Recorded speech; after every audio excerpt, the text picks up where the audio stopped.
And you can podcast or stream live. That's at KBRFradio.com. This month, play your favorite games at Dakota Magic Casino, and you could be part of 4 spins, 1 jackpot. When you play, you'll earn entries into a drawing that'll happen on Saturday, January 25th. Starting at 1 o'clock, 4 lucky winners will be drawn every half an hour. Each winner will spin the wheel, and the amounts will be added together to win free play and or cash. And at 10 p.m., one of the spins can be worth $5,000 in cash. More details at dakotamagic.com. Entity of the Dakota Nation Gaming Enterprise. Looking for a resource to help keep your resolutions for health and wellness on track? Visit unveiledlocal.com. This month in Healthy Living, learn about plant power and unlock the health benefits of indoor plants. Educate yourself about the benefits of cold water therapy. And if you're feeling overwhelmed, read on to discover the benefits of a mind detox through taking a social media break. We aim to inspire and guide individuals toward a balanced and fulfilling lifestyle. Visit unveiledlocal.com today for resources to make 2025 your healthiest year yet. Alan Haugrud, attorney at law, has been successfully helping clients in the Fergus Falls and Ottertail County area for over 30 years. Alan Haugrud specializes in family law, estate planning, business law, general practice, and bankruptcy. When you need an experienced attorney to handle your concerns, contact Alan Haugrud for a free initial consultation today. 998-4299. Alan Haugrud, attorney at law, 121 East Lincoln Avenue, downtown Fergus Falls. I'm Derek Sidian with KBRFradio.com News. Join me live every Friday on KBRFradio.com or the Fergus Now app for the weekly news recap, where I recap this week's hottest local news and you catch up on what you might have missed. The live stream starts at 12:30 and will be available to watch after the stream ends. The KBRFradio.com weekly news recap is brought to you by Fergus Falls Monument, online at foreverstonememorial.com, memorials that matter. Beat the winter blues and learn a new skill with Fergus Falls Community Education. The Winter Spring Flyer should already be in your mailbox, or you can pick one up at the Community Ed office. Classes for everyone, from scuba diving to dog obedience to Medicare basics. If you're thinking of upgrading your home, learn about the latest trends with the Kitchen and Bath Design class at Cornerstone Cabinets and Countertops. Or learn the basics of welding in the Open Welding class. Register in person or online and keep on learning with Fergus Falls Community Education. Ottertail County. Your news leader is News Talk 1250 AM KBRF Fergus Falls. Depend on it. News Talk 1250 KBRF now presents The Coaches Show with Craig Olson. Brought to you by Nelson Auto Center, Quality Toyota, LB Homes, American Federal Bank, American Legion, the Minnesota Motor Company, and by the Artisan Agency. Here's KBRF Sports Director Craig Olson. Morning, everyone. Welcome to the program. It is Saturday, and it is a busy Saturday. There are some of those in the winter, especially once you get past the Christmas holiday. And today, well, Matt Johnson's Otters play at 3 o'clock against Grand Rapids over at the Kennedy Secondary School Gold Gymnasium. And we have coverage of the Otter girls hockey team today. They are up in War Road, and they have a noon game. That's a quick turnaround. They played in Thief River last night and lost 5-2 to the Prowlers. So they played today at noon, and Mark Johnson will be right here on News Talk 1250 KBRF with that one. And at 3 o'clock today, I will be over at the M-State Gym, where the Spartan men host the top-ranked team in the country in NJCAA Division III men's basketball. Riverland will be in town, and that'll be a dandy at 3 o'clock today. If you're a basketball fan in this area, you've got the Otters playing at 3 at the Kennedy Gym. You've got the Spartans playing at 3 at M-State. Oh, we're at Rec. That's right. Yep, you're at Roosevelt. We're at Roosevelt. Today. Yep, sorry. Yes, my mistake. They're at Roosevelt today. I got to get my... Now you had multiple venues. Sorry. No, I'm glad you're here to correct me. My wife usually plays that role, but thanks, I'll man. fill in, yeah. And then also the Hillcrest girls play Park Christian today at Hillcrest at 4 o'clock. So if I'm a basketball fan, I'm conflicted. You know, where am I going to go? There's a lot of options. Good to have options. Good options, too, Yeah. Matt Johnson is the head coach of the Otter boys basketball team in Grand Rapids today. More on that in a minute. You had Alexandria in earlier this week on Thursday night. And the Cardinals, they were good. The Otters were struggling, 90-46, the final. I didn't see that coming. I'm sure you didn't either, But how good is Alexandria? How good was Alexandria on Thursday? Yeah, they're as advertised. They've got the best player in the state on their team, and that was a night where he was really just one of the guys. There are other guys who are. No, that's Chase Thompson. You're Chase talking Thompson. about? Yep, going to Clemson to play next year. Had options to do football, basketball at the next level, at a really high level, and a really talented kid, 6'8" kid, shoots it like crazy, but he really almost plays more like a point guard. Great vision, great distributor, super unselfish kid, rim protector. He's really talented. The Witt kids, they shot it. They shot it well as a team, and you can't turn it over 25 times and think you're going to have a very good chance against a really, really good team. A team that really is in the really small conversation of teams that can win a state championship between Mankato East and Totino Grace and Alexandria. I think you're looking at maybe a Benilde are the teams who are on that short list. And so really, really talented team. We were a little shorthanded, had a couple kids out sick, and certainly missed those guys. And need to find a way to make some shots too. Right now we're trying to find it in that regard, and against a really good team, you need a lot of things to go well, and I would say very few of those went well for us on Thursday night. People I talk to who have seen Alexandria or who are aware of the program and what they have just say they have probably the best guard play in the state. These guys are really good. What makes them so efficient and effective? Because both ends of the ball, right? They're really good at the guard spot. Yeah. They play a little bit of a unique 1-2-2 defense that controls tempo really well. A lot of deflections. They're really active. But yeah, it's really the offensive side where their guards are super skilled. They don't make poor decisions.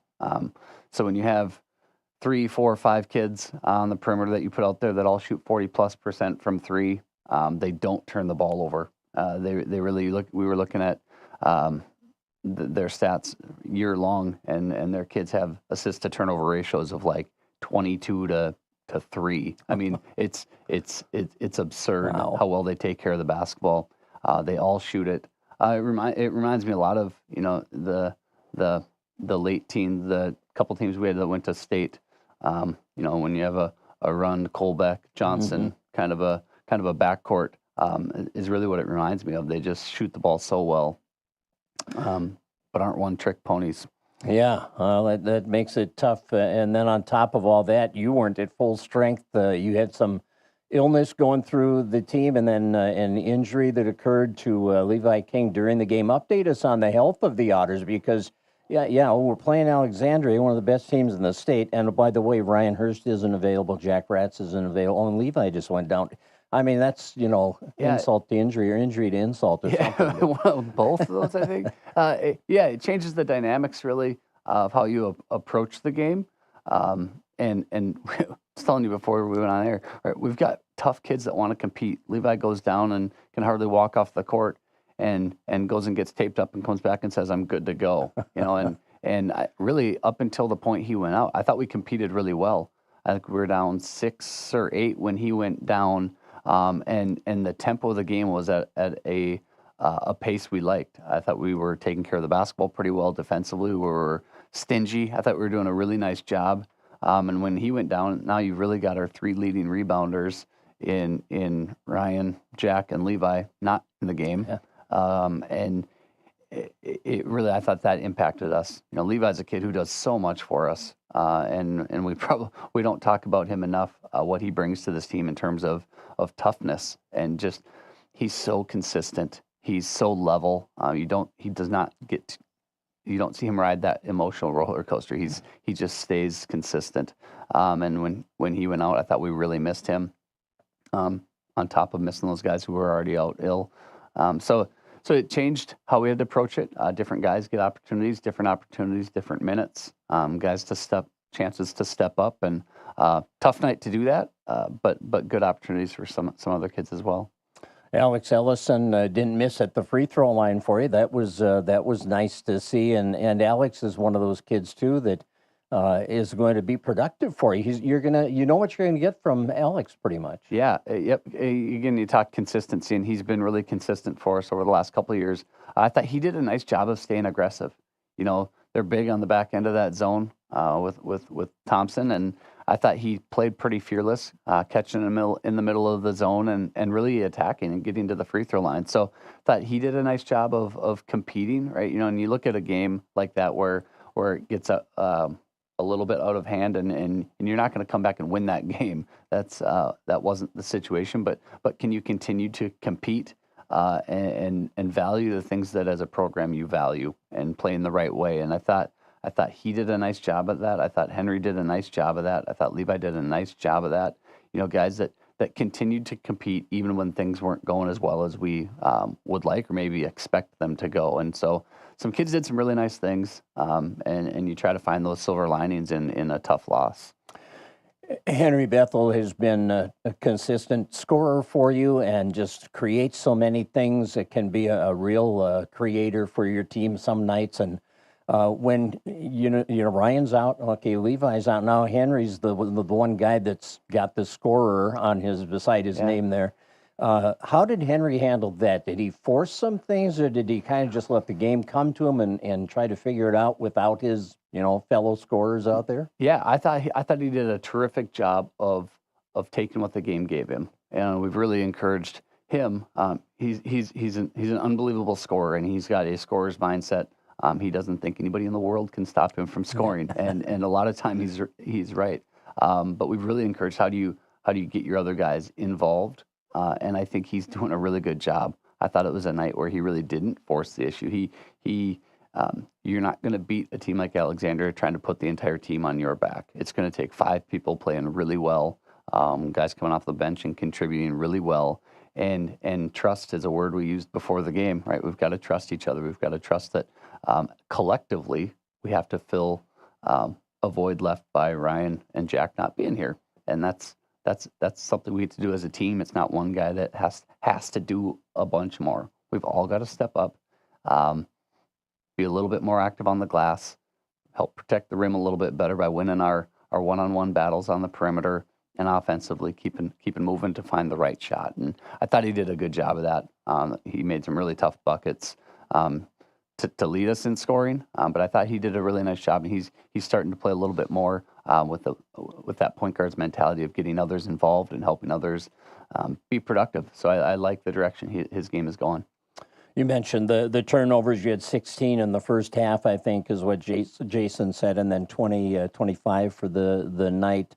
Were those poor decisions on passes or just pressured, making quicker passes than you should have? Yeah. Yes.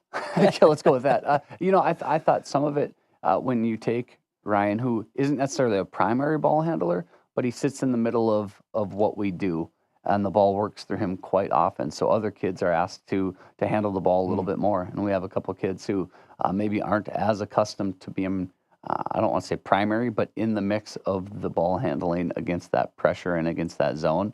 And yeah, I thought a third of those were a little bit panic, playing faster than we want to play. And early in the game, we didn't have those. Levi went on, and it seemed like the pace kind of got ratcheted up, and a little panic instead of being sound and solid. And then they also force you to try to do a little more than what a coach would probably want you to, but you have to attack it. And so you'll live with some of those. But I would say there's an element of decision making in there that is challenging, but we need to improve at. And thinking as you're talking about this, managing the game from the bench or the coach's, standpoint, it's pretty complex. People think, oh, he's going in for that guy. Well, that substitution creates a whole new dynamic out there and maybe a different role for somebody. There's a lot to this game that maybe the average fan doesn't quite get that you're doing out there. It's pretty nuanced, and I'm thankful for a great staff. Brad Strand and Ryan Johnson, Taylor Foose, Keith Pearson, those guys. In terms of subbing and rotations and what we do, I really lean heavily on those guys. We have a lot of conversation about what we want and what kind of matchups we're looking for. And then I really lean on them to help get us where we want to be, get guys in the right positions. And if you take Ryan out of the starting lineup and insert Isaac Ellison, well, now your press break looks different than what you're used to starting with. So you're moving Isaac into a primary ball handler's role, which moves Alex back to where Ryan was when we go to the bench. And our typical routine of substitutions now, Luke's coming in for a different guy than he usually does. Right. And he's a primary ball handler, not used to that. So it really does. There's kind of a trickle effect when one guy's gone or one guy's in foul trouble that you're trying to navigate. And there's a lot of things we coach kids on, and the other team's getting coached too, and and kids have to make plays, and our kids are working hard to do that. So today, Grand Rapids, what's the scouting report? Yeah, we spent a lot of time looking at the last couple games of Sauk Rapids and Alec, and getting ready for those, and so you do the 24-hour cram to try to figure out and find some film and get to watch them a little bit. I would say we athletically, we like where we're at against them. I think we can probably apply some pressure, get after them a little bit, and it looks like a team we can maybe turn over a little bit and try to create some offense from the way we defend. I think we've got our guys back and relatively healthy, so we should have those guys back on the court, and so hopefully a good day in the gym for our guys. And we always talk about controlling what you control. Your energy, your effort, your enthusiasm for the game, your coachability. You don't control whether a shot goes in. You control whether you take the right ones. And so that's the message today. Get back to doing what we do and controlling what we control.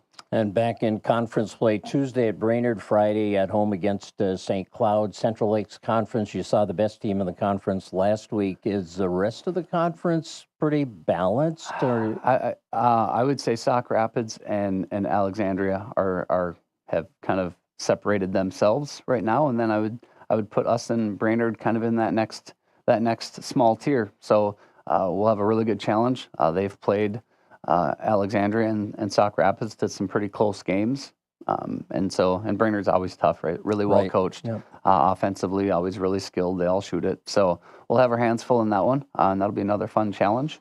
And Tech is down this year.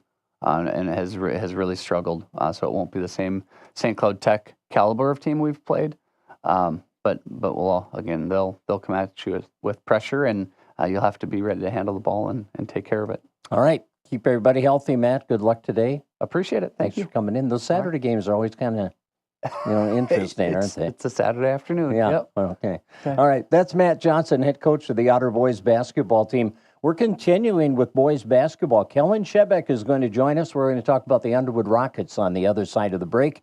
Thanks for joining us for the Coaches Show on News Talk 1250 KBRF and streaming live through the Fergus Now app. Portions of today's program may be pre-recorded. I'm meteorologist Jennifer Wojcicki with your forecast from the KBRF Weather Center. A winter weather advisory begins at 3 p.m. this afternoon and remains in effect until 3 p.m. tomorrow afternoon. Snow likely today, otherwise cloudy skies expected. Highs level off around 23. Southeast winds 8 to 15 miles per hour. 2 to 4 inches of snow today through tomorrow. Right now, it's 18 degrees. Hi, my name is Lori from LB Homes in Fergus Falls, Minnesota. We are growing our talented and dedicated team of LPNs, CNAs, and RNs, and we want to hear from you. Join our team and make a difference in the lives of our residents every day. To explore or apply, visit lbhomes.org/careers or call Heather at 218-998-1400. LB Homes, caring for you wherever you call home. Finding that missing shin guard. Remembering whether it's a home or away game. Getting the right kid to the right playing field on the right day. Why are simple things sometimes so complicated? Thankfully, with auto owners, insurance doesn't have to be one of them. We work with independent agents who keep insurance simple so you can worry about more important things. Like not being that fan. Oh, come on, ref! That's simple human sense.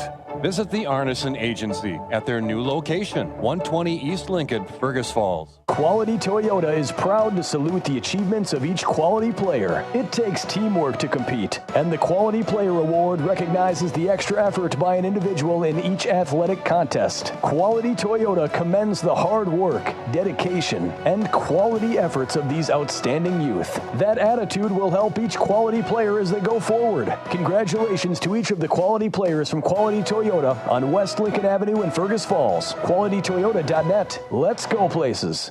At Wheelchairs for Warriors, serving America's heroes is our mission. With your support, we serve veterans and first responders injured in the line of duty across the United States of America, providing them custom-fit, complex rehab mobility solutions to ensure they rejoin their lives at the highest level of independent mobility and function possible.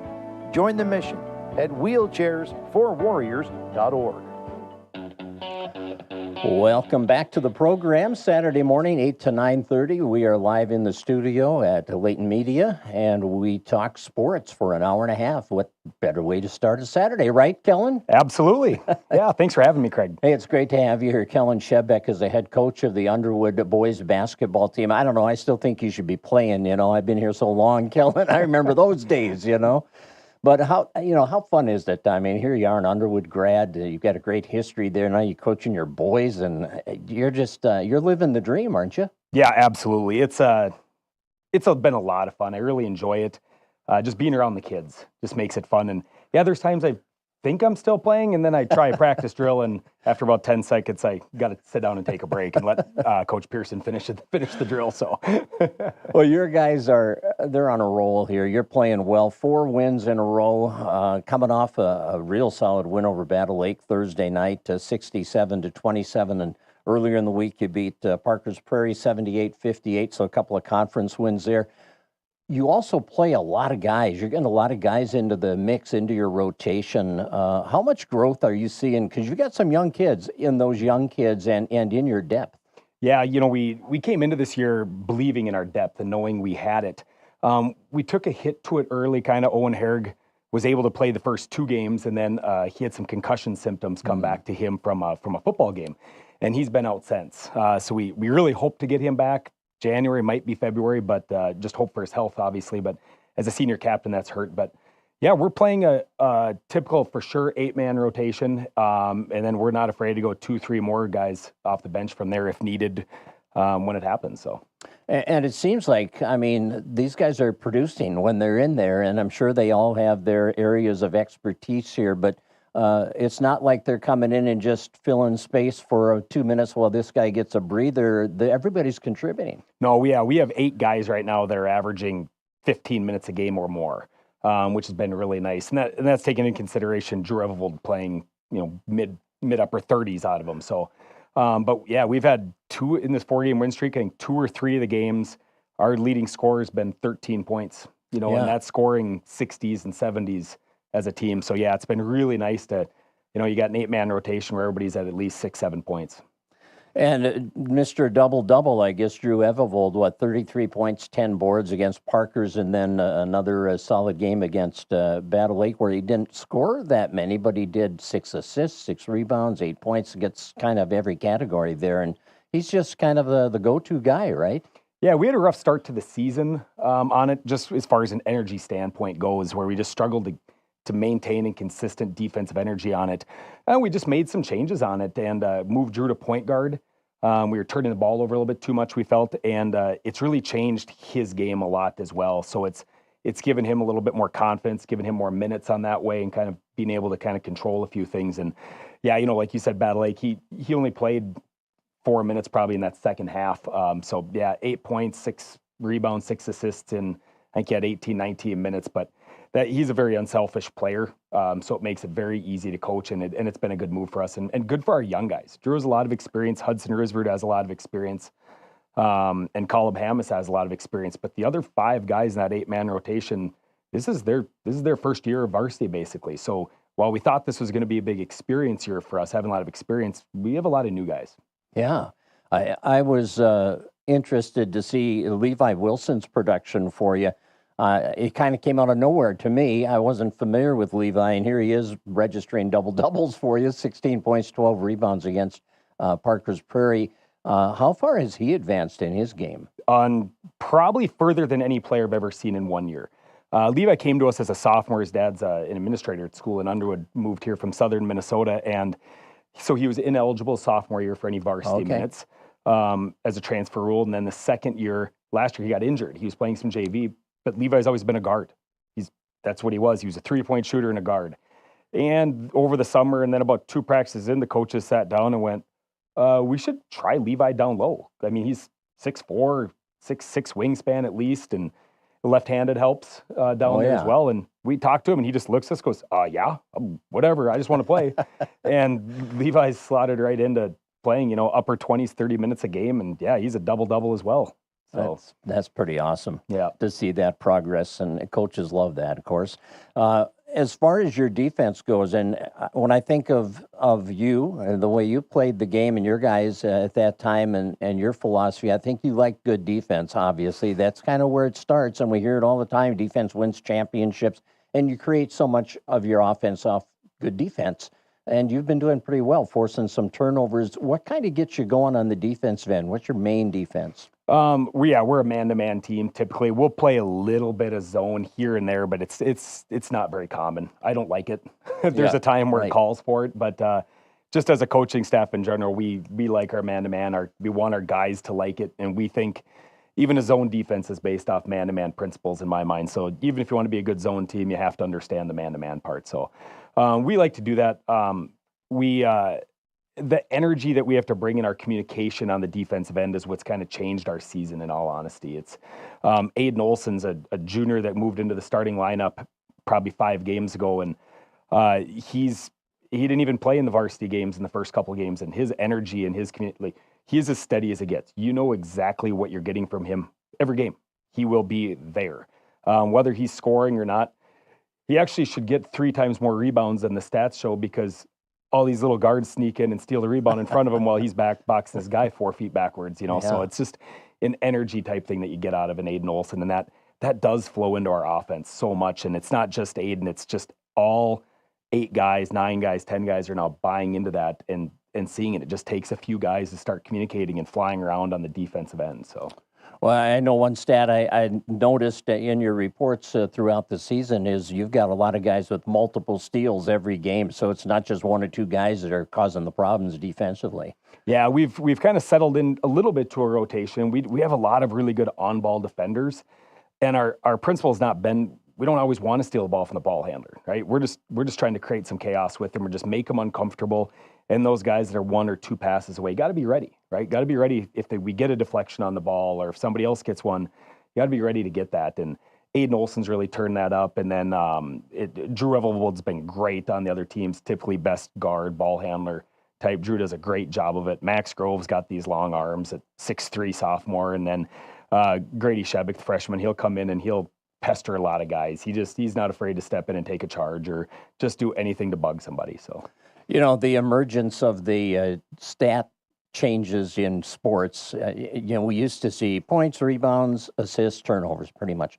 Now deflections has become, I think, a real prominent statistic, and it's a telling statistic. If you get your hands on the ball, deflect a pass, you're going to do exactly what you've been talking about. You're going to create some havoc, and I love that. That's even, to me, a bigger stat than a steal sometimes, because you're disrupting the offense, and with the shot clock, that can be huge. Absolutely. Deflections lead to steals, right, especially if those other guys are ready for it. And that's what we always trying to preach is there's no breaks on defense. We'll do a shell drill, but it's got to be at a top tier level in practice, and we do it for 35 seconds. It's a long time. It's a long time. People don't realize how long consistent defensive effort for 35 seconds. Then if you don't get the rebound, you better be ready for another 20 of it, 20 seconds. So the deflections are huge because it leads to those steals. And you're right, it's kind of a new stat, that came out, but it is so big. When you see a lot of deflections in a stat sheet after a game, you typically see a lot more steals as well. Right. How good is this team as a shooting team? Have you seen some good progress there as far as shot selection, and are you knocking them down? Yeah, we've preached shot selection. So this is my 4th year now. It's a lot of it because, you can have a really good shooter, but if if you don't understand what your strengths are as a shooter, right? Do I need to step into the shot? Do I want to kick out? Do we want a reversal? Are we looking at one coming from behind me on a fast break and all of a sudden I'm jacking three? Those aren't the threes we're looking for, right?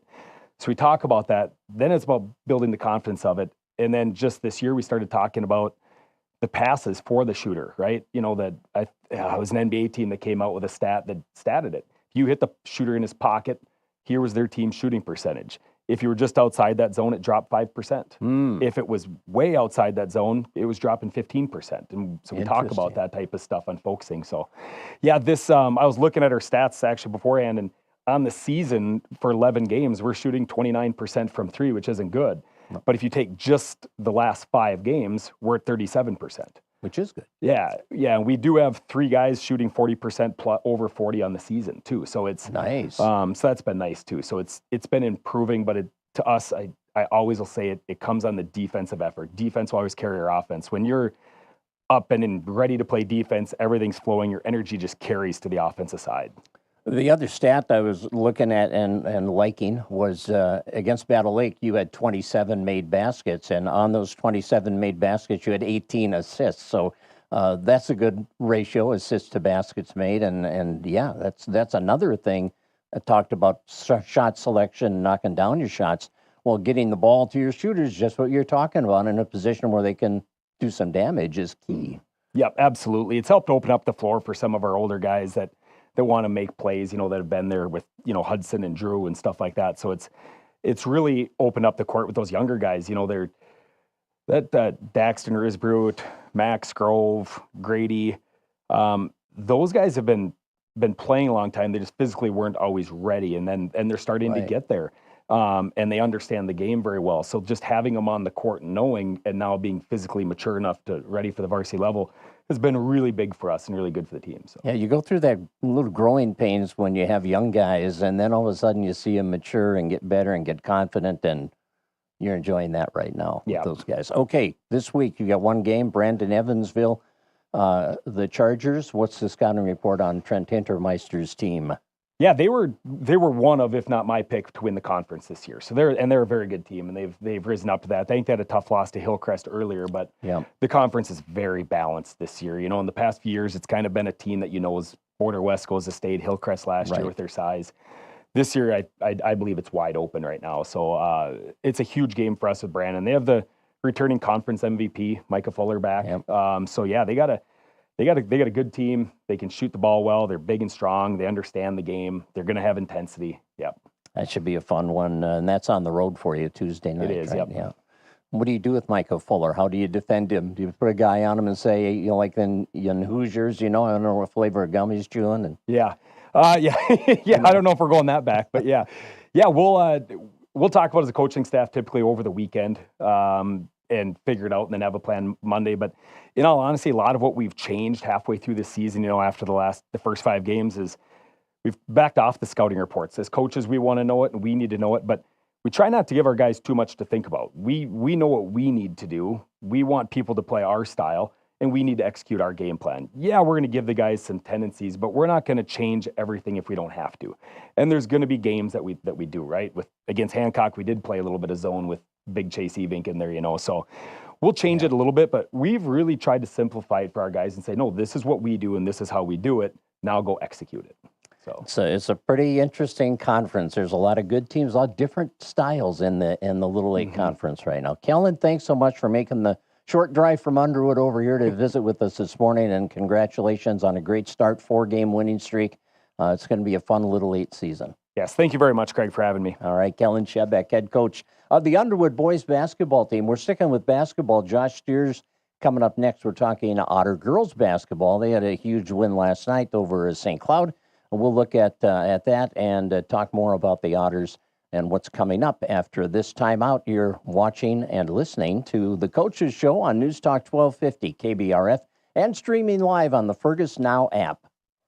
Nelson Auto Center in Fergus Falls has a fantastic starting lineup with America's 3 favorite truck brands, Ford, Ram, and GMC. Nelson Auto can help you enjoy your time out on the road. Check out our starting lineup at Nelson Auto Center, Fergus Falls. Here's to a great season for all our favorite high school athletes. American Legion is a favorite too and serves up everyone's favorite barbecued ribs. American Legion of Fergus Falls, open each Wednesday through Saturday on Pebble Lake Road in Fergus Falls. High-quality local embroidery for your community. Running Stitches is the choice for everything, from business logos to team apparel and personal projects. They bring your designs to life. Andrew and Allison Olson from Running Stitches Embroidery are proud supporters of local sports. At American Federal Bank, they believe in the power of teamwork, dedication, and supporting future champions. That's why they're proud supporters of local high school athletics. From Friday night lights to buzzer-beating shots, these student athletes inspire us all. Just like them, American Federal Bank is here to go the extra mile for you. Whether it's a savings account, loan, or helping you score your financial goals, let's cheer on the young athletes together. American Federal Bank, investing in the community, one play at a time. Member FDIC, equal housing lender.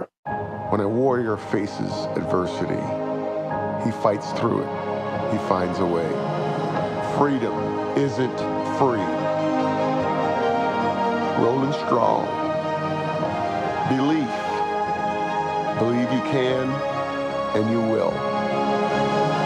Wheelchairs for Warriors provides mobility solutions to veterans and first responders injured in the line of duty. Join the mission and visit wheelchairsforwarriors.org.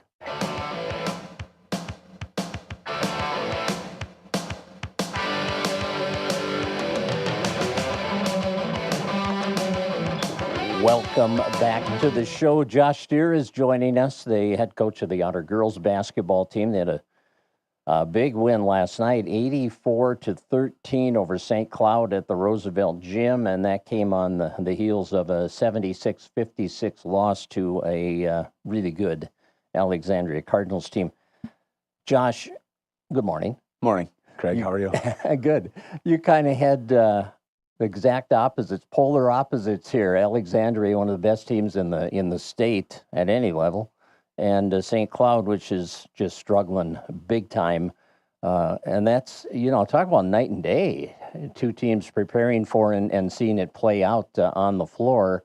Let's talk about Alexandria first, because that was the main challenge of the week. Number one, they are a perennial challenger to get to state out of the section that they are in, and certainly a perennial challenger to the Central Lakes Conference Championship. They're an outstanding rival for the Otters, have been for years. They've got one of the premier coaching legends in the state, and Wendy Kohler. They've got a lot of things going for them right now, and they're on a 5-game winning streak. And you just know every time, do you feel like you're in a chess match when you're playing Alexandria, because you're matching wits with Wendy, and you've done it before? Yeah, and you're matching that wit, but you're also trying to match their style of play, because she has them playing at a level, and always does, no matter who she has on the floor. They just play at a certain level, and their defensive intensity is always outstanding. Their offense, the ball's always moving really fast. They've always got shooters all over the floor, and they're just very skilled. They're very fundamental. And when you're going to play them, that it's going to be a battle, and you kind of strap in and say, all right, this is what we got to do tonight. This is how we have to play, and that's kind of been the message for us is who we play doesn't change how we play. That's been the message this year, because you're going to have those nights where you're playing Alexandria, and you're going to have those nights where you're playing St. Cloud, and it's opposite ends of the conference and the section. So that the message has been, we can't change how we play based on who we play. But when you play in Alexandria, you know that the margin for error is really, really small. And you can't play, you have to play at a level where mistakes are very minimal. And unfortunately for us on Tuesday night, we made more mistakes than they did down the stretch. Well, it was a 3-point game at halftime, 34-31. And then in the second half, I know you mentioned when we were talking, fatigue kind of set in. And that's, by design with Alexandria, they like to wear you down. Right. They play at a style and they play at a pace that says try to keep up. Right. And they'll pick you up full court, and they're gonna wear your legs a little bit in the first half, and they're gonna kind of excuse me, pick and choose when they apply pressure, and they're gonna try to get to you. Maybe they won't turn you over exactly when they want to turn you over, but they're gonna make sure that you're tired by the time you get to half court and get into your offense. So they do that, and then in the second half, we got gassed at about the 4-minute mark left in the game. I think we had it to about 10 to 12 points, and all of a sudden they were just whipping the ball up the sideline, and they were hitting a girl running on the backside for a layup on the backside. So the legs got to us. They kind of have a little wolf pack mentality where they run the legs off of you, but they don't go extremely deep. So we left that game knowing we have to practice at a certain level with a certain intensity these next couple months to get ready for them, because hopefully we'll see them one more time for sure, and then hopefully we'll see them one more time in the playoffs. Hadley Toole is she a senior? Yeah, finally. Okay, yeah. Her and half the crew, right? Yeah. Because that's like their starting 5 are all senior. Well, 4 of the 5 are seniors. So yeah, it seems like we've been talking about these girls forever. Yeah, yep. But she's an amazing basketball player. She's just fun to watch. She's so smooth. She was 9 for 10. Against us, of course. What happened to the one that she missed? I don't know. Maybe they turned the fan on and it blew it off course or something. But she's fun to watch, and she's going to go to South Dakota State next year and play basketball for the Jackrabbits in a Division I program. And she's really hard to guard because she can extend on the 3-point line. She hit like 3 threes on us, I think, and she can get to the rim and finish. She can pull up and finish. So she can hurt you from all 3 spots on the floor. She can hurt you from underneath, mid-range, and deep. And that's really hard to guard. Yeah, no kidding. And she's not alone. I mean, Macy Lino scored over 20, and then Chloe Scholl reached 1,000 career points, so she's been productive for them. But they're a tough matchup, They are, absolutely. They put 5 scorers on the floor, and you kind of have to pick your poison on who you're going to try to slow down. And they're really, really good at finding the open girl. So they pose some defensive matchup problems for us. I thought we did a really good job in the first half containing them. And staying with them, and then like I said, the fatigue set in, and all of a sudden you rely on your help defense a little too much, and you don't win your one-on-one with the girl you're trying to stop, and they're, like I said, when they draw that second defender, the ball moves so fast, and they find the right spot, and then they hit the open girl, and you scramble and you close out on that one, and then they pass it one more to a wide open girl, and that's just really hard to defend, and no defensive system can really keep up to that. I looked at the stats from that game, and the one that stood out at me was you had a pretty good rebounding night, actually. I mean, a lot of girls contributing. 8 rebounds from Bella Anderson, 8 rebounds from Carly Hurst. You had 4 rebounds each from Hattie Fullhart and Julia Hychek, and 6 boards from Ruby Ellis and 5 from Bryn Sternberg. Yeah, all the girls crashing the boards there against this team. And are you pleased with what you're seeing rebounding-wise as a team? Yeah, absolutely.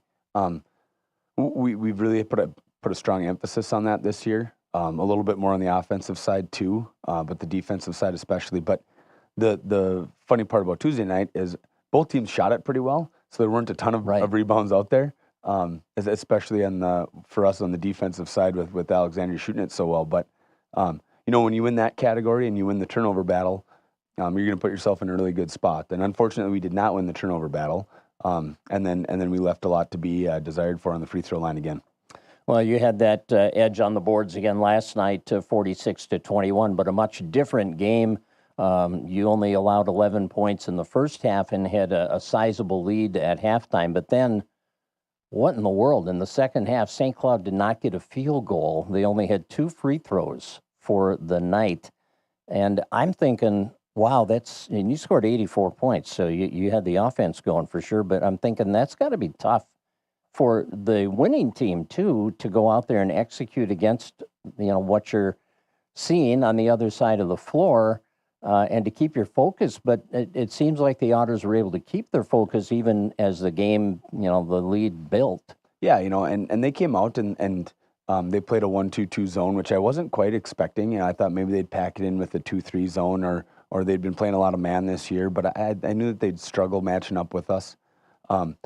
So when you're playing against a zone, it's really hard to rebound out of a zone.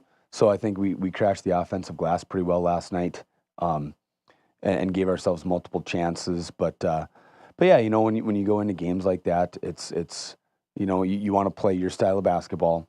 In the first half, I don't think we tried to pressure out a little bit in the full court, and we did so. I don't know if we were really successful in that. We still have a lot of work to do there. That's a part of the game that we need to work on, and that has to be who we are a little bit. So we tried that a little bit to start the game, and you know, they beat us on it a few times actually. So yeah, we gave up 11 points in the first half, and that was great. That was a great defensive effort still. And then in the second half, you know, I think maybe we didn't crash the rebounds quite so well. We gave them some multiple chance possessions, and they just had one of those nights that unfortunately they couldn't throw it in the ocean in the second half, and they had some chances, but our girls did a great job of being focused on how we play, and what we needed to do to take care of business, and you know, you don't want to let teams that you should beat hang around. And I think the girls did a pretty good job of setting the tone early on that one, and then they really set the tone in the second half to start.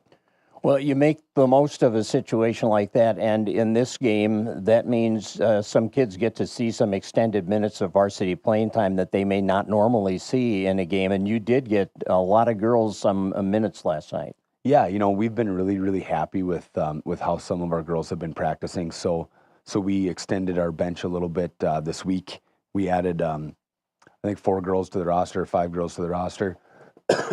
Excuse me. And so we're up to 18, which is the maximum roster limit. And some of those girls got in the game last night. And full well knowing that we might have some of those opportunities here down the stretch. So, you know, Chloe Nelson got her first varsity points last night. That was exciting. Akira Bacher's got her first varsity points last night, so that's exciting. And what I really love about those moments in the game is the game's out of hand, and it can be a time in the game where, you know, people aren't engaged, or people, you know, the game is just happening in front of you, right, and you're just waiting for the clock to strike 0. And our bench and the kids just bring so much energy because they know that was Chloe Nelson's first varsity points and Akira Bacher's first varsity points, and they just go absolutely crazy. It's really fun to watch the film back on those because the girls on the bench are jumping up and down and screaming, and that's part of the program that you want, right? So it was a lot of fun last night seeing those girls get on the floor. You know, Kai Ness got on the floor too, and Lila Barud, I think she got her first varsity points last night too. So it's a lot of fun opportunities that these girls are going to get in games like that, and they took advantage of their opportunity. And you know, we talked about, you know, who we play doesn't change how we play, and who's on the floor doesn't change how we play either. Mm-hmm. And we can't let it the score. We can't play to the scoreboard. We can't play to the opponent. We have to play our style of basketball. And when those girls got their opportunity last night, they took advantage of it, and it was really fun to watch. Presley Warren had 6 rebounds. Presley Warren was all over the floor. I mean, she's just a fun athlete to watch. You know, she's so strong and moves so smooth that yeah, she's going to be really fun to watch for years to come. And did Ashton Lill hit a 3? Ashton Lill hit a 3. Yeah, that was not her first varsity points, no, but yeah, that's a signature Ashton Lill move right there. You know, she gets her feet set. That thing's going in more often than not. Otters are 9-3. You've got Little Falls coming in Tuesday and Wilmer on the road on Thursday. What's that look like? Well, it's a big section week for us. Little Falls is right there in the mix in the middle. You know, I think that they're going to sit in a zone. I know going to Little Falls is always a tough place to play, so I'm really happy that they've got to get on the bus and come here, because I think the Gold Gym can be a tough place to play too. And then so you're going to see a different kind of zone on Thursday when we go to Wilmer. So we'll see a 2-3 zone, I think, primarily on Tuesday, and then we're going to see a 1-2-2 or a 3-2 zone come Thursday, and both of them are really important games for us. So we want to go 2-0 this week, but to give ourselves the best chance in the section to be that 1 or 2 seed. But, you know, you can't go 2-0 without the first one. I think that's right. All right, that Josh, true. Thank you for coming in and talking about your team. Appreciate it. Awesome. Thanks, Greg. Appreciate it. 9-3, the Otter girls right now. Josh Steer, the head coach of the Otter girls basketball team. We're talking the hockey next. Mike Donohue's here. Otter boys were busy. They've had 3 games since last Saturday, and we'll size all that up with Coach Donohue on the other side of the break as our Coaches Show continues on News Talk 1250 KBRF and streaming live on the Fergus Now app. The big day is almost here. It's the Minnesota Motor Company Indoor Used Vehicle Sale. No one wants to shop outside in the cold, so on January 18th, they move all the vehicles indoors where you can shop in comfort. All their pre-owned inventory is on sale and comes with a $300 Minnesota Motor gift card. We'll see you on Saturday, January 18th from 8 until 5. Minnesota Motor. South Pebble Lake Road, Fergus Falls. As temperatures plunge, it's the perfect time to dive into book season. Whether you're curling up on the couch or nestled in your favorite chair, Victor Lundin Company is here to make your reading escape even better. From expert advice on authors to local favorites and stories set right here at home, you'll find inspiration. At Victor Lundin Company, it's not just a book nook. It's a treasure trove of bestsellers, timeless classics, and kids' favorites. Victor Lundin Company, the fun place to shop in downtown Fergus Falls. When addiction takes hold, it's easy to feel like no one can help. But you're not in this alone. For 75 years, Hazelden Betty Ford has been at the forefront of addiction and mental health care, evolving treatment, reimagining recovery, and breaking through barriers to help families everywhere find healing. So please reach out at 855-489-2383. Help is here. Sponsored by Hazelden Betty Ford Foundation and aired by the Minnesota Broadcasters Association and this station. Learn a new skill and meet new people. Sign up for a class with Fergus Falls Community Education. Check your mail for the Community Ed Winter Spring Class Flyer. Classes for everyone at all ages, including bridge basics, astronomy, firearm carry and renewal, how to write your life story, and online Zoom classes for instant guitar or piano for hopelessly busy people. Sign up online or in person. It's easy.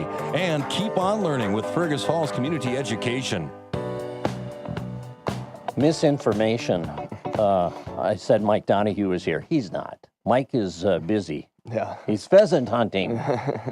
Isaac Young is here. He's one of the assistants to Coach Donahue, and you've been on before, so welcome back, Isaac. Yep, thank you. Better be careful. Mike might just say, yeah, why don't you do that the rest of the year, you know?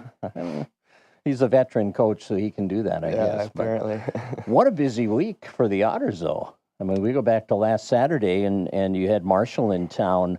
And what a great win, a 4-2 win. You had a solid second period, scored 3 goals in the second period. Did it take a while just to get the momentum going in that one? Because once you figured it out, you were pretty hard to stop. Yeah, we were lacking a little bit of energy in the first period on the bench. Everyone was a little tired, but once we got that figured out, we just kept rolling, and it worked out.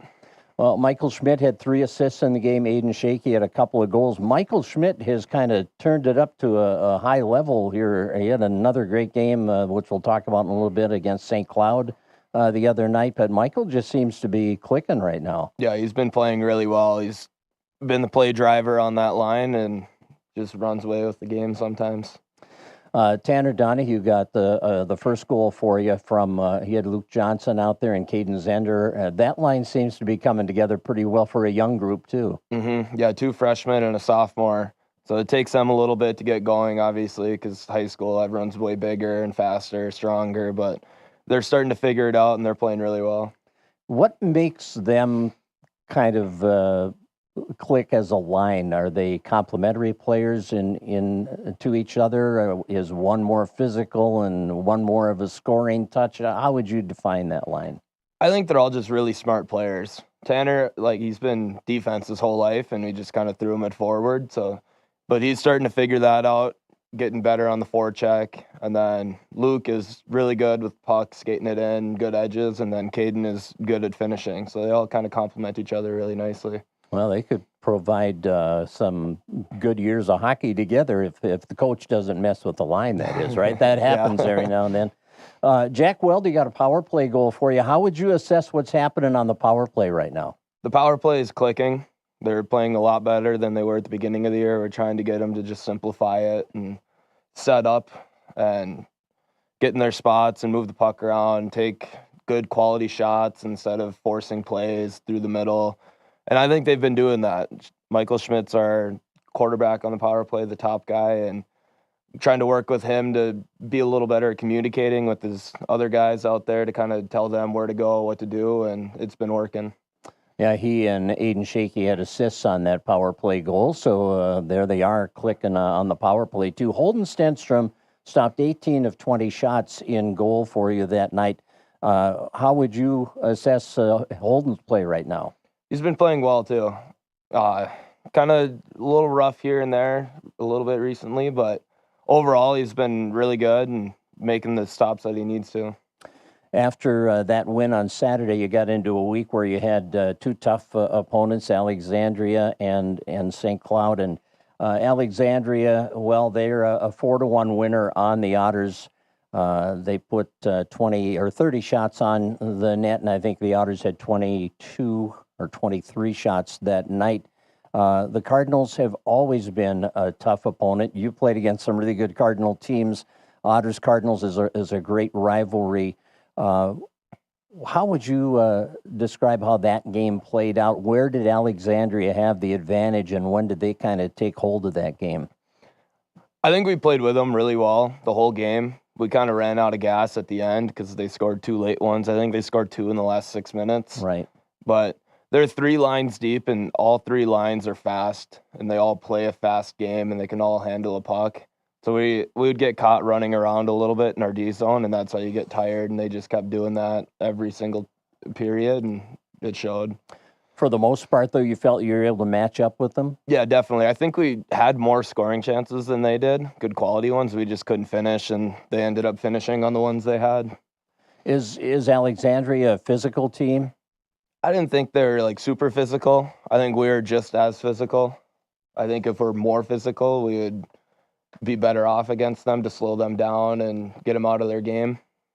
Are the Otters staying out of trouble as far as penalties and putting the other team on the power play? And when you do get in that situation, have you been able to kill the penalties consistently? Our penalty kill is definitely one of our weaker points this year.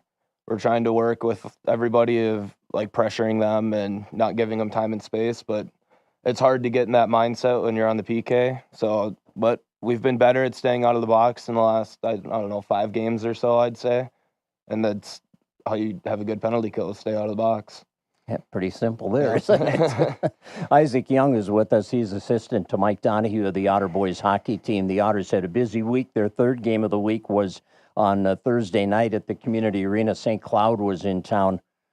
When's the last time you were involved in a game where there were 15 goals scored? Not very often. Yeah, it was 8-7. St. Cloud won that game, but that's not the whole story. It's a lot of goals, yeah, but the way they happened is the story. You guys were behind 6-1 after the first period. What in the world happened? Their first 2 goals were 2 pretty lucky bounces, I will say that. The first one, Tanner Donahue blocks it, and it's going to the corner, lands right on their guy's stick on the back door, and he puts it in the net. Then the second one bounced off the back wall and then hits Holden's skate and goes in the net.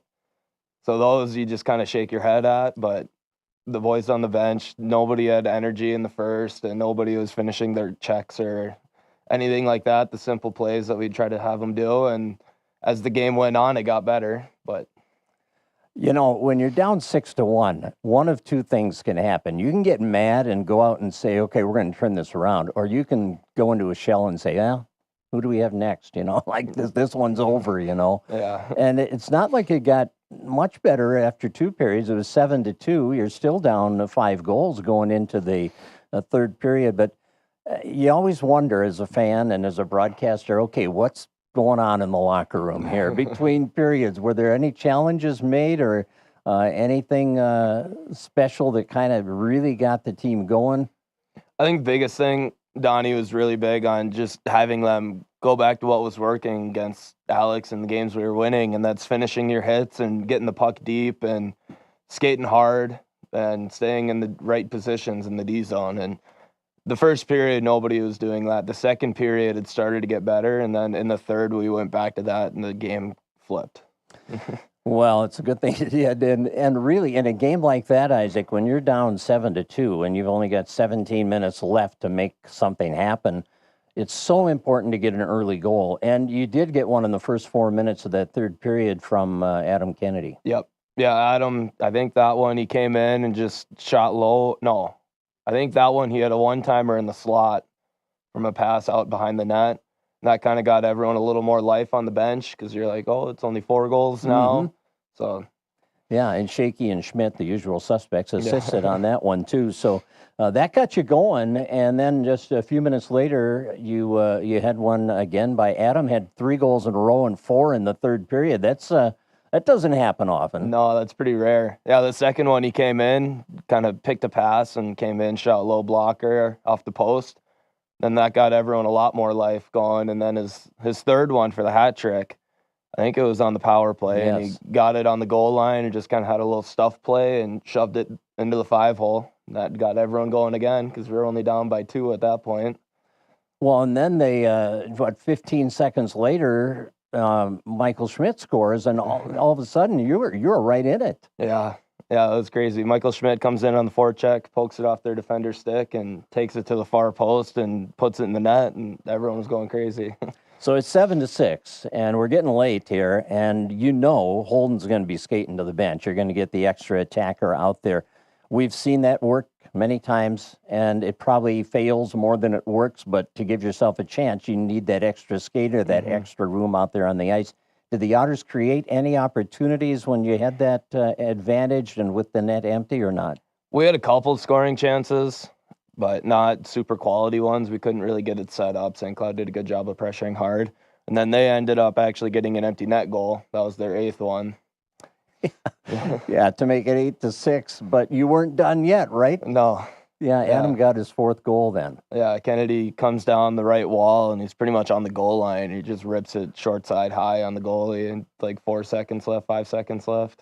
I got a kick out of Mark Johnson on that one, the broadcaster for us on the air. He called the goal and made it 8-7, and he said, "Oh, you got more time on the clock here. There should be 2 more seconds." And I'm thinking, now there is the ultimate, the hope was still there for Mark. We need 5 seconds instead of 3. Okay, we can do it in 5. And they did put time back on a couple of seconds, but what a thrilling comeback. And you can take that, a lot from that, can't you, Isaac, as a coaching staff? Yeah, it was good to see the boys adapt and, listen to what the coaches were saying throughout the game. Because if they just kind of shut down and went into their little shell, like you said, game could have been 10-1. Right. Yeah, exactly. So they showed a lot, I think, to themselves and to the fans. So good job, guys. This week, Breck Wap on the road. Yep. And then Wilmer at home, right? Correct.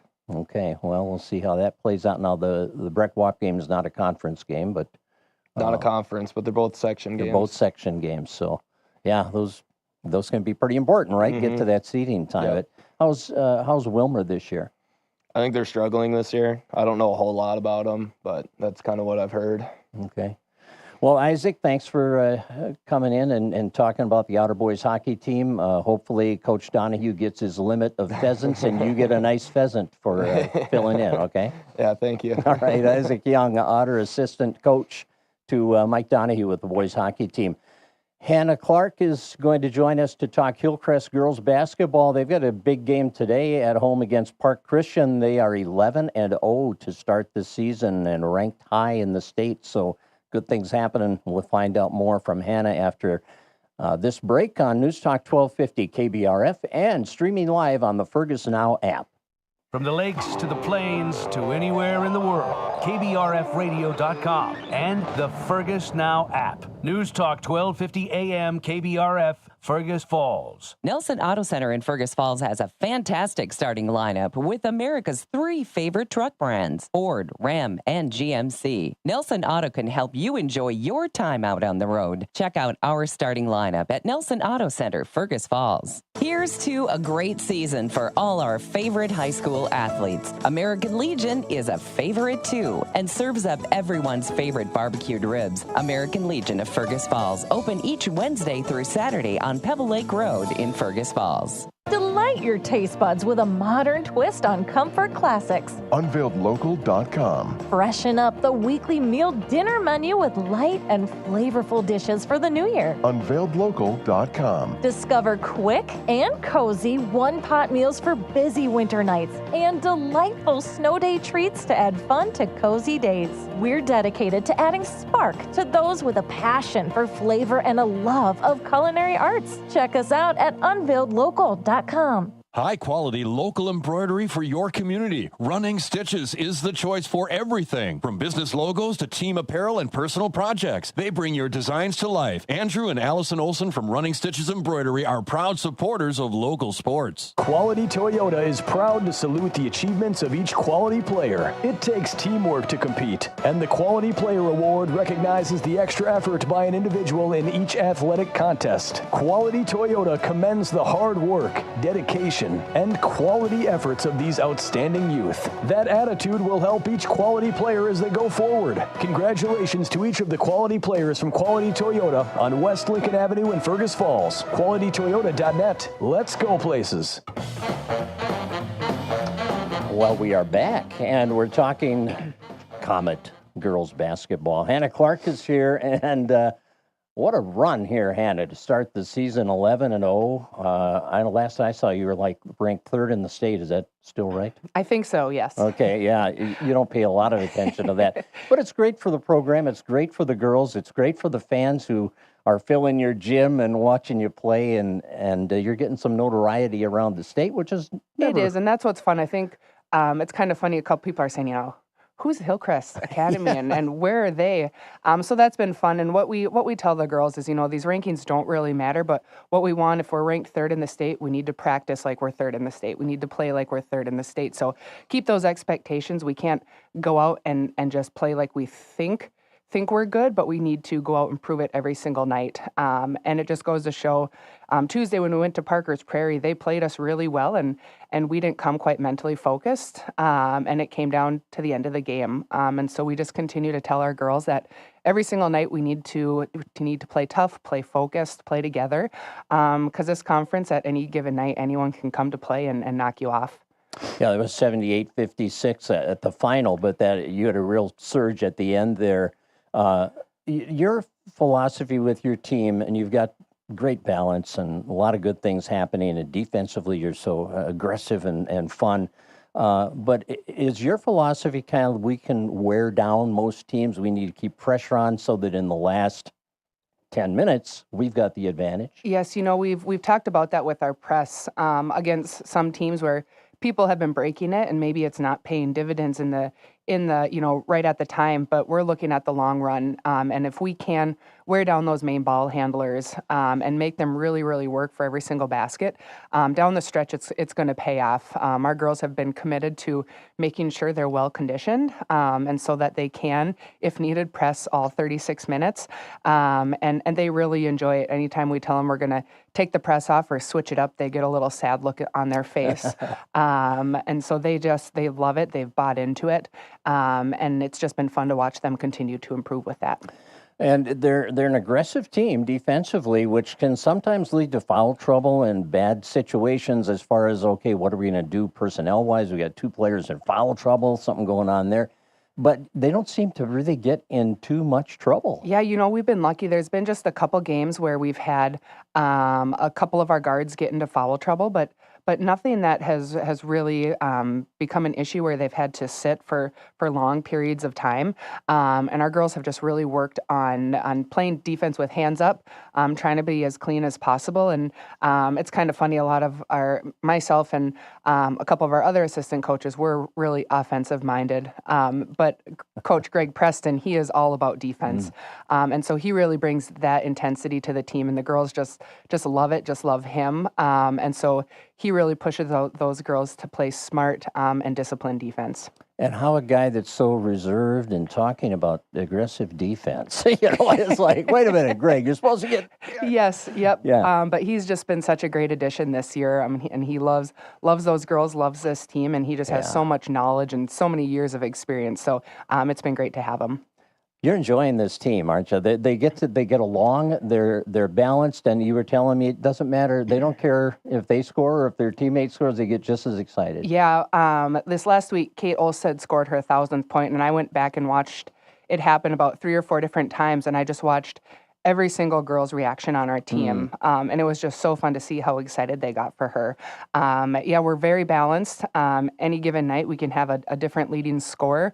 Yeah, we were discussing Elsa Retzloff, who is just a phenomenal scorer. But honestly, I think if she scored 0 points, she would be just as excited for someone else to go out and score 30. If you watch her at the scores table when she's checking in, she is jumping up and down whenever anyone scores or does something good. So just the team chemistry and the unselfishness of this team, I think, is what has made it such a successful year. Yeah, it's just amazing. This is a normal line, folks.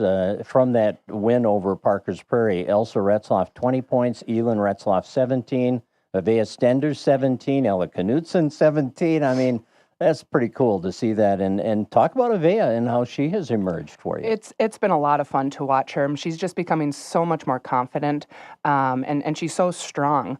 And she's tall and has great hands, and our guards are really looking for her around the basket. And so it's been great to see her just be such a compliment to our outside game. Yeah, fun to see that. And the Otters, or the Comets, Hannah's a former Otter. Every now and then I think of her still in maroon and gold, but she's red and white. The Comets against Rothsay last night, first half, 43-15, halftime lead. You didn't have a slow start. You may have been a little slow against Parker's, but not last night. Yeah, that's one thing. I think the girls in the locker room after Parker's Prairie, the look on their faces, they knew that they weren't satisfied with how they played. And so they wanted to come out strong last night, and they did a great job with it. I thought our defense was so good and so intense, and we just got out to a really, really quick start, and that just carried out through the rest of the game. Talked about your aggressive defense and the balanced scoring. One thing I haven't really mentioned is the rebounding, but you have had such a great rebounding season also, and it really showed last night. Yeah, I think we had 22 offensive rebounds last night. And we had, I'd have to go back and look, but, it was, I think, 25 plus second chance points. And so it was just so important for us to continue to crash those O boards and give our girls multiple chances at the basket, because we didn't shoot particularly well as a team.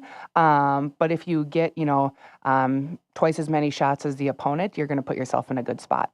Are you a stat person? Do you love delving into the stats? I do, yes. Yeah. Especially when I look at our overall season stats and just seeing, especially where we were at last year compared to this year, and it's just been a lot of fun to kind of compare throughout seasons and see areas of improvement. Because we were talking about stats earlier with Matt and with Josh, and the different stats that are out there and deflections. We talked about now your team gets a ton of deflections, I know, but the one you just mentioned too is second chance points or points off turnovers. I mean, there's so much information you can glean from those stats, and it's just fun. Yeah, I think one stat that really sticks out in my mind as we start just diving in is we're averaging 20 more shots than our opponents throughout the season, and so that gives us a great opportunity to put ourselves in a good spot. 20 more opportunities to score the basket is huge.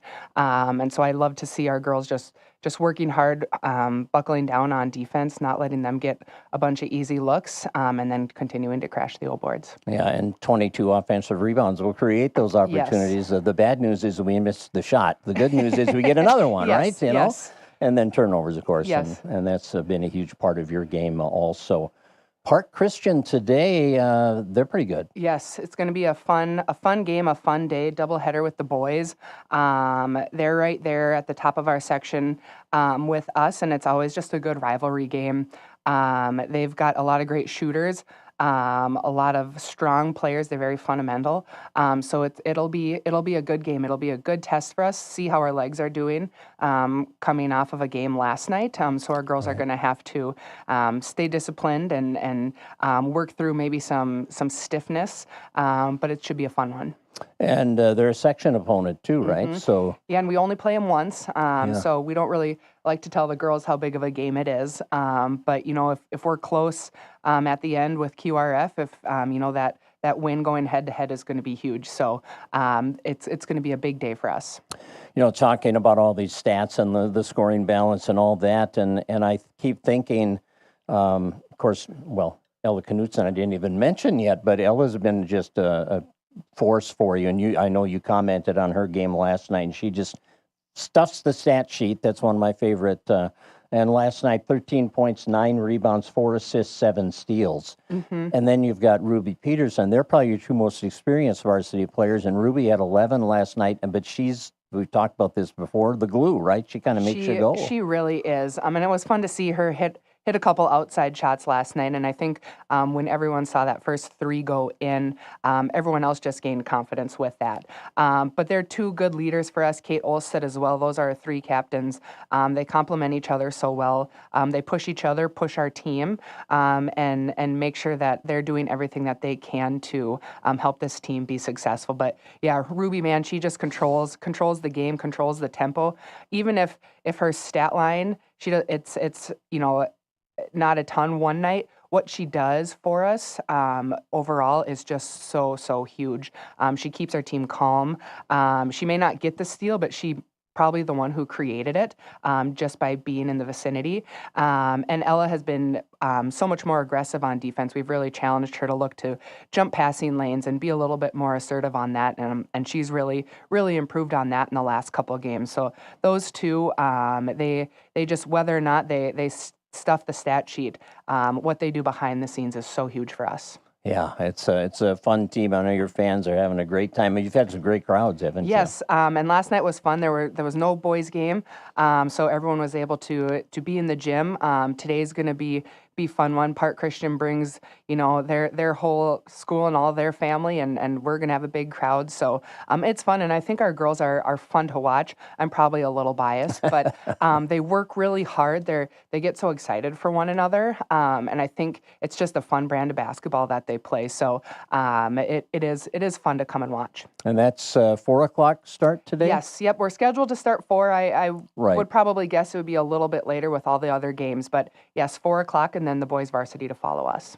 Fun day at Hillcrest. Yes. And of course, also today, Otter boys are home at 3 against Grand Rapids. That's at the Roosevelt Gym, so just don't go to the Kennedy because there won't be a game. Well, there probably will be some game going on there.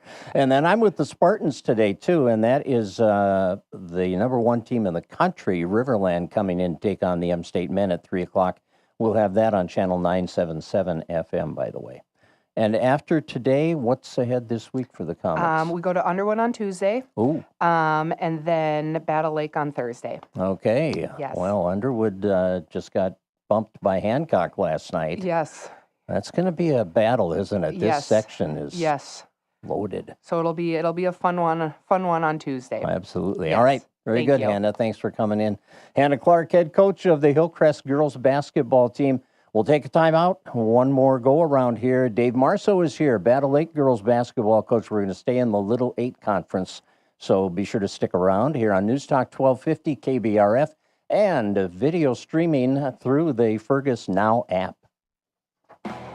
The big day is almost here. It's the Minnesota Motor Company Indoor Used Vehicle Sale. No one wants to shop outside in the cold, so on January 18th, they move all the vehicles indoors where you can shop in comfort. All their pre-owned inventory is on sale and comes with a $300 Minnesota Motor gift card. We'll see you on Saturday, January 18th from 8 until 5. Minnesota Motor. South Pebble Lake Road, Fergus Falls. I'm Derek Sidian with KBRFradio.com News. Join me live every Friday on KBRFradio.com or the Fergus Now app for the weekly news recap, where I recap this week's hottest local news and you catch up on what you might have missed. The live stream starts at 12:30 and will be available to watch after the stream ends.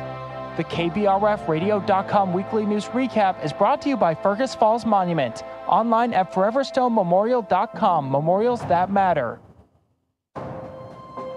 Serving those who served takes passion and commitment. Start a career with a mission and receive a sign-on bonus plus state benefits through the Minnesota Department of Veterans Affairs at the Fergus Falls Veterans Home. You'll become a hero to our heroes with a rewarding career in nursing. Now hiring for healthcare positions and CNAs today. Learn more or apply at minnesota-veteran.org. Fergus Falls Jobs.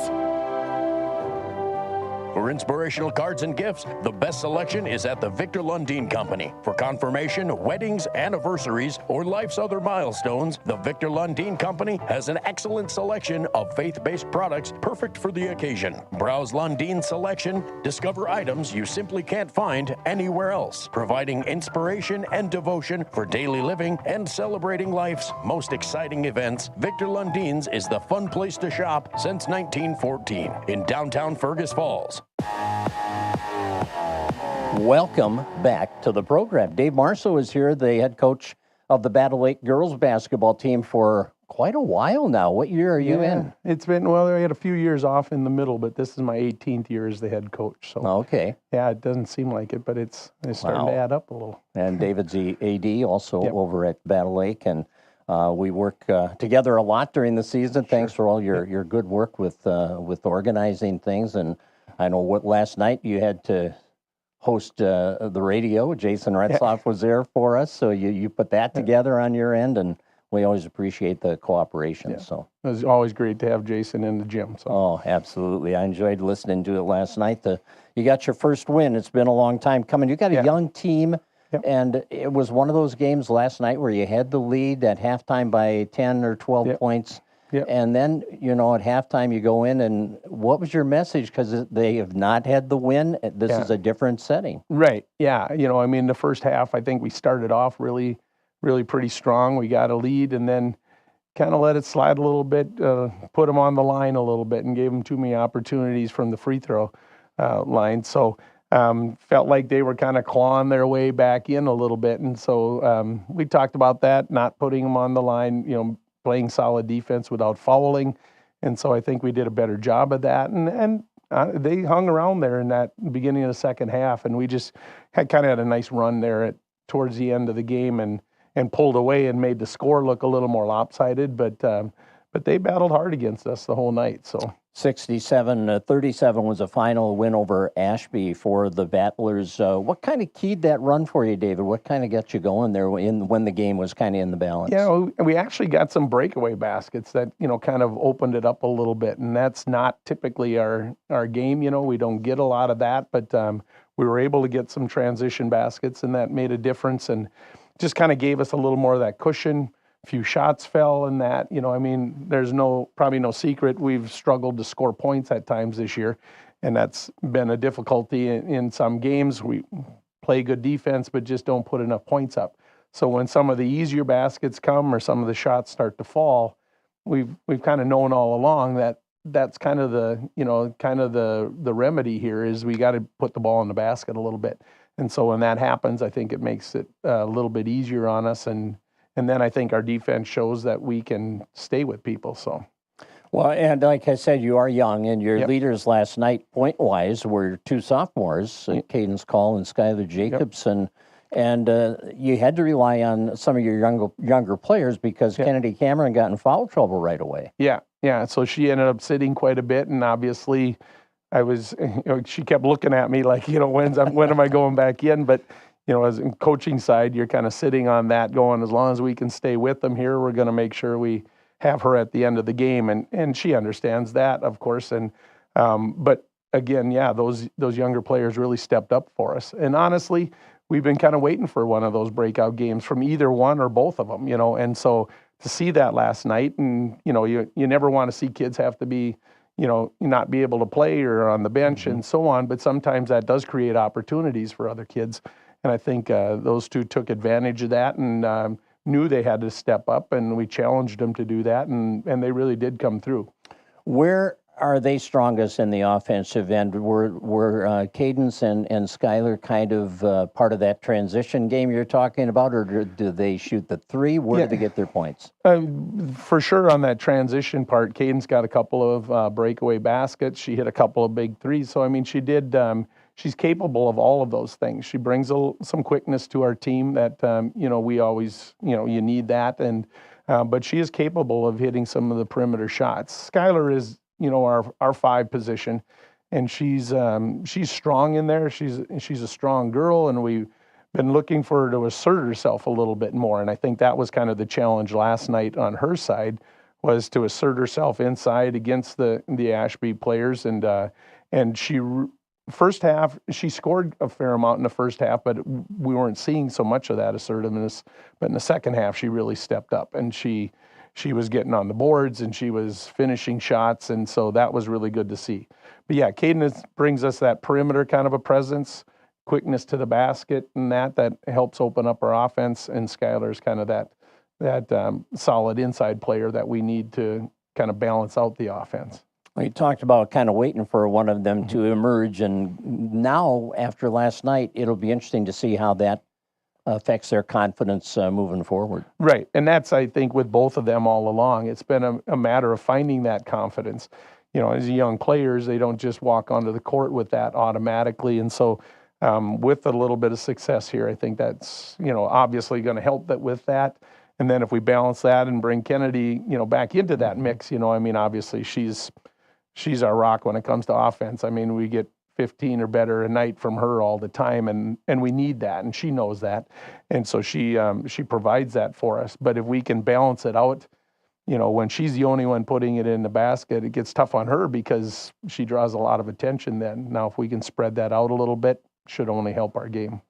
And I would think one of your other experienced players, Sophie Ackerman, is really a positive influence on players, young players like Cadence and Skylar. She can help them out a lot, and she had a good night, solid night for you last night. Oh, for sure. And even, we've been talking about that too. Sophie is, obviously our primary ball handler, and she kind of takes care of things on the court that we need her to, and she plays big minutes. She's able to play a lot of minutes in that too, which is really important.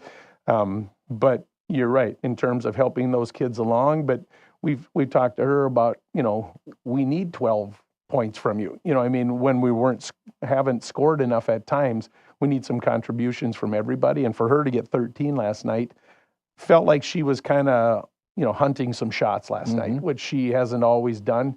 She plays her role in that, but we need her to step up a little bit in that regard. And so it was good to see that happen last night too.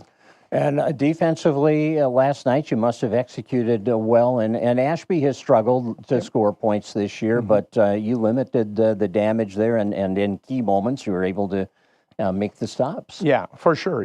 We talked about that. They had 18 points at halftime, but 8 of those were from the line. So, we felt like we were doing the right things defensively when we didn't put them on the line and foul them. And so, and we try to, make that an emphasis of our defense all the time, that we play solid and protect the basket, but don't put people on the line. And so, that was a little bit of a frustration at the end of the first half that we didn't do that as well. But I thought overall our defense was really solid all night. We're talking with Dave Marceau. He's head coach of the Battle Lake girls basketball team. Winners last night over Ashby, 67-37. Earlier this week, you played Wheaton Herman Norcross. Julia Schmidt's one of the top players around the area. She had 30 against you, I think, but that's kind of what she does, right? Yeah, I think so. We obviously we didn't want her to have 30 that night, right? But she's tough, and the ability she has to be able to get a shot, or wherever she gets to the basket, she pulls up and she hits the deep threes, and so she's a tough matchup. There's no doubt about it, and obviously, we get another chance, with them. They'll be coming to Battle Lake here later on in the season, and we got to have to figure out that a little bit and negate that. We're not going to stop her, obviously, but we can't let her have 30 on us, or we won't have a chance. Well, you're not the only team allowing her to have 30. She, like you said, she finds the way to score. The Little Lake Conference, it's changed because you absorbed a lot of the Pheasant Conference teams when that conference disbanded. And man, this year, have you ever seen the Little 8 as strong at the top as it is this year? I don't know if I have. I know you were talking to Hannah about the section too. I mean, the teams in this area right now are just really, really tough. They're just such great basketball around the area. There's there's no night when you get a night off, and so that's where we've been, I mean, there's obviously a top end on our conference, I mean, the Hancocks and Hillcrests and Underwood and right there, but then the next level is not a big drop, I mean, you look at the rest of the teams that are right there. There's a tough night every single night in our conference this year, and I don't remember it being this difficult. It's one thing to have one really exceptional team, and then have a lot of really good quality teams. So the games are always tough like that. But I mean, you got to put all three of those teams I mentioned right there at the top of anybody in our section, and even you around the state. You were talking to Hannah about the state rankings and stuff. I mean, these teams are not just winning in this area. I mean, they're capable of playing all over the state, and so that's going to be something that is a big deal and makes it really a tough matchup all the time. This week, Battlers have the Clinton, Graceville, Beardsley on Monday. Yep, we go on Monday down to Graceville, which is a fun trip on a Monday night. But then how that works out. But then and then we get to take on Hillcrest.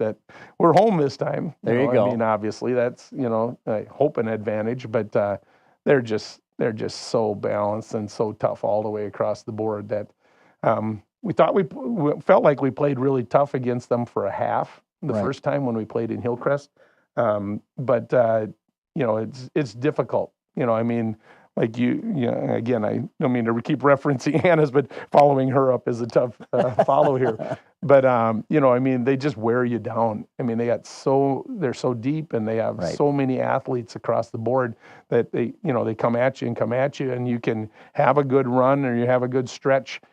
But sooner or later, that just it wears on you in that. So hopefully we can hang around with them and play tough the whole game this time and see where we're at the end. But they're just a really difficult matchup. Well, and you've coached long enough that you were coached for many years without the 30-second clock. Now you have the 30-second clock. Yeah. And in the old days, before that, David, you could hold the ball a little, try to slow them down, get them off their game. You can't do that anymore. No, and honestly, the way, as athletic as they are and the way they bring pressure in that would be a tough thing to do. It would be. If you wanted to, even now or back then. But certainly things have changed and that's a factor. I don't know.